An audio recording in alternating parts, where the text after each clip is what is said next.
कहानी का नाम है उधार का बोझ।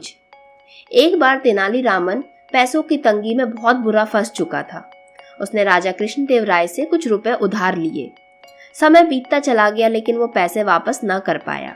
अब समय बहुत पास आता जा रहा था, लेकिन तेनालीरामन के पास पैसे नहीं थे, ना ही वो पैसों का प्रबंध कर पाया था जो उसे उधार पूरा करने के लिए चुकाने थे।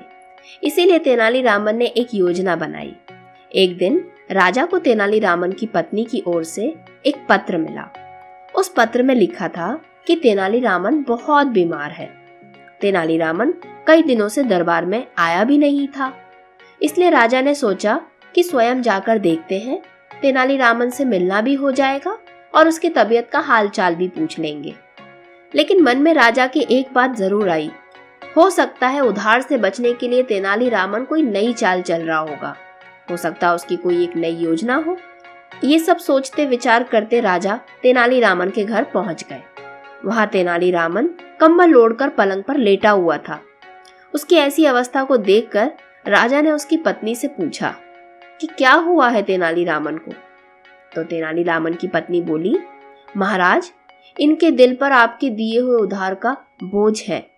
यही चिंता इन्हें अंदर ही अंदर खाए जा रही है और शायद इसी कारण से ये बीमार हो गए हैं। तो राजा ने तेनालीरामन को सांत्वना दी और कहा, तेनाली, तुम परेशान मत हो, तुम मेरा उधार चुकाने के लिए नहीं बंधे हुए हो।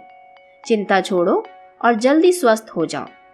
ये सुनकर तेनालीरामन पलंग से कूद पड़ा और हंसते हुए बोला, महाराज धन्यवाद। तो महाराज कहते हैं, ये क्या तेनाली, इसका मतलब तुम बीमार नहीं थे? मुझसे झूठ बोलने का तुम्हारा साहस कैसे हुआ? राजा ने क्रोध में कहा। नहीं नहीं महाराज, मैं आपसे झूठ नहीं बोल रहा, मैं उधार के बोझ से बीमार था।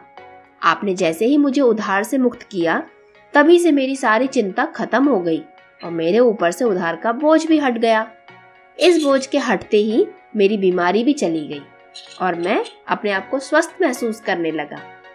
अब आपके आदेश अनुसार मैं स्वतंत्र, स्वस्थ और खुश हूँ। हमेशा की तरह राजा के पास कहने के लिए कुछ भी नहीं था, क्योंकि वो तेनालीरामन की योजना पर मुस्कुरा रहे थे।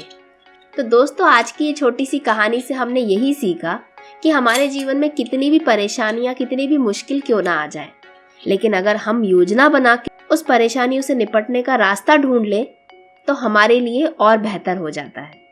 अगर कहानी पसंद आई है तो इस वीडियो को एक लाइक जरूर करें। मिलते हैं अगले किसी वीडियो में, जहां पर हम एक और ऐसी मजेदार कहानी को सुनेंगे।